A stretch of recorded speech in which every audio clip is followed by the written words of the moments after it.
Bonsoir, bienvenue dans le JT. À la une ce soir, escale lyonnaise pour la nouvelle secrétaire d'État à la Santé, Nora Berra. Alerte aux punaises de lit, les petites bestioles débarquent à Lyon. Enfin, un gros plan sur le festival Sibérie Inconnue consacré à l'art contemporain russe.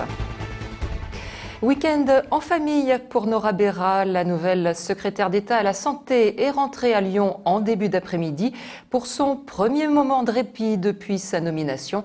Benoît d'Autriche.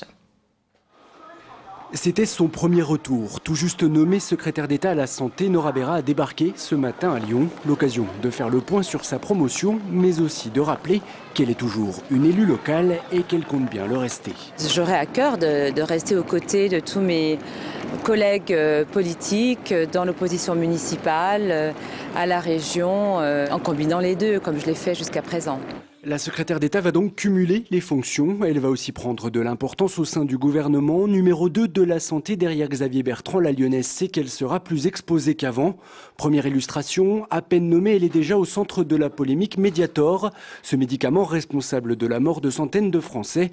Nora Berra est accusée par certains députés de conflit d'intérêts parce qu'elle a travaillé pendant 10 ans pour des laboratoires pharmaceutiques. C'est une polémique qui n'a aucun sens et aucune justification. Oui, j'ai eu une vie professionnelle avant cet investissement politique, donc c'est une certitude. J'ai travaillé dans l'industrie pharmaceutique, mais j'ai aussi travaillé à l'hôpital public. Aujourd'hui, je suis à 100% dédiée à ma fonction ministérielle. Pour l'instant, Nora Berra avoue qu'elle souhaite juste trouver ses marques au ministère de la Santé avant peut-être de lancer des chantiers qui lui tiennent à cœur. Elle cite notamment la valorisation des médecins de proximité.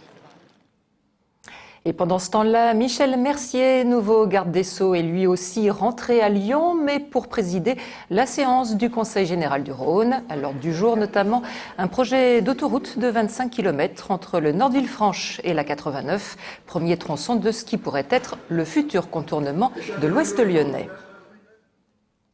Bisbille familiale autour de l'installation de la Grande Roue, place Bellecour. Le couple propriétaire du manège, aujourd'hui séparé, se dispute l'emplacement. Et si la ville de Lyon a donné son accord à madame, monsieur ne l'entend pas de cette oreille. Il est même tenté d'installer sa propre Grande Roue mercredi soir, en vain. Une chose est sûre, les Lyonnais retrouveront toutefois leur manège, et ce, dès lundi. Les punaises de lit débarquent en France, mais aussi à Lyon. Un phénomène pour l'instant relativement limité, mais la menace est bien réelle. Elle est en tout cas prise au sérieux par les professionnels de l'hôtellerie. Jean-Marc Roffa.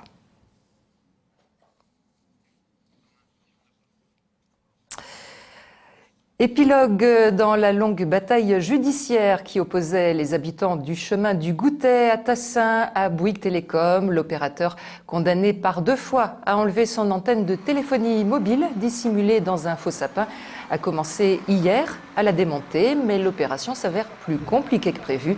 L'antenne, bien soudée à son socle de béton, résiste et Bouygues va devoir employer les grands moyens.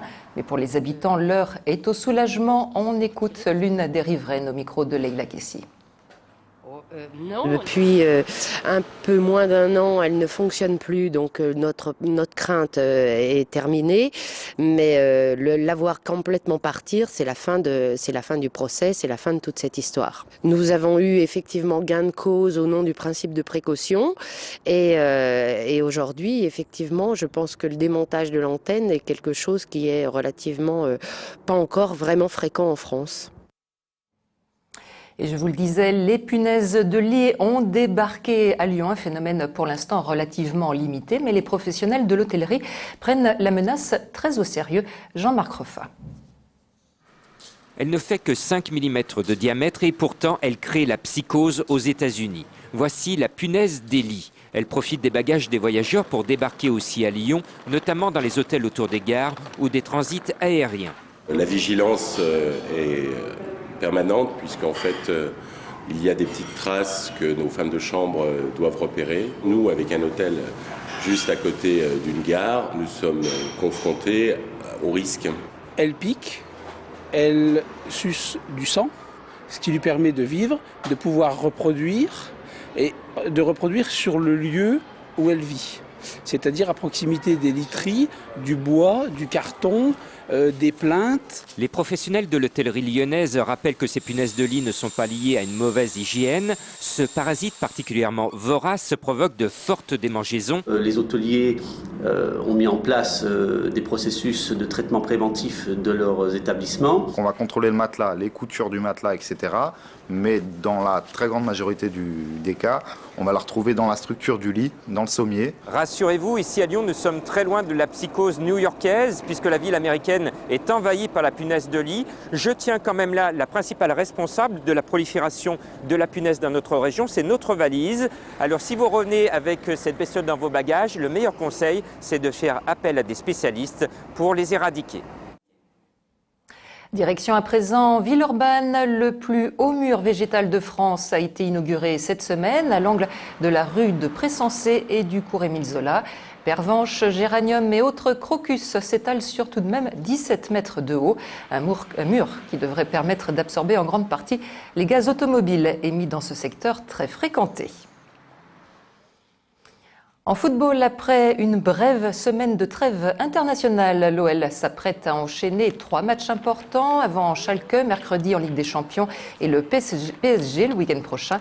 Les Lyonnais se déplacent ce dimanche à Lens. Pour l'OL, c'est l'occasion de poursuivre sa bonne série en championnat et de, pourquoi pas, se rapprocher encore de la tête du classement. On écoute le milieu de terrain, Miralem Pjanic, au micro de Brice Jaurès. Il y aura un public avec eux, il y aura une bonne ambiance chez eux, c'est un match compliqué à jouer. C'est une bonne équipe de Lens. C'est un match où il faut qu'on gagne, il faut qu'on s'accroche, il faut qu'on se distance pas, il faut qu'on gagne tout simplement. Mais on va se concentrer sur ce qu'on fait ce dernier temps et c'était très bien. Et ça reste un match à gagner comme un autre. Enfin, les artistes contemporains russes s'exposent et se mettent en scène actuellement à Lyon jusqu'à dimanche soir. Le festival Sibérie Inconnue vous présente un condensé de toute la création slave. Chloé Repsamen. Qui devenir? C'est la question que se sont posées des enfants français et russes pour créer cette exposition présentée à l'Hôtel de Ville. Un ange footballeur, un super-héros ou une cuisinière pâtissière, l'imagination des enfants est vaste à Lyon autant qu'en Russie. Là, on vit vraiment un choc des cultures et c'est ce qu'on attendait de ce festival Sibérie Inconnue. Les enfants des deux côtés ont une imagination débordante, sans limite. Mais on n'a pas tout à fait les mêmes approches et c'est aussi ce qui est intéressant à voir. Art plastique ou théâtre de rue, musique ou danse, le festival Sibérie vous donne le choix pour découvrir la culture russe contemporaine.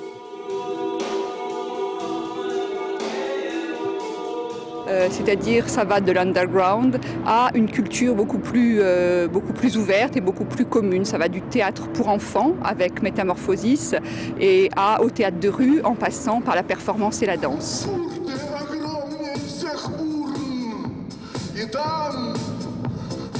Les subsistances vous ouvrent les portes de la Sibérie ce week-end. Le festival Sibérie Inconnue est accessible à toute la famille, gratuitement pour une bonne partie des spectacles. Et c'est la fin de cette édition. Très bonne soirée sur TLM.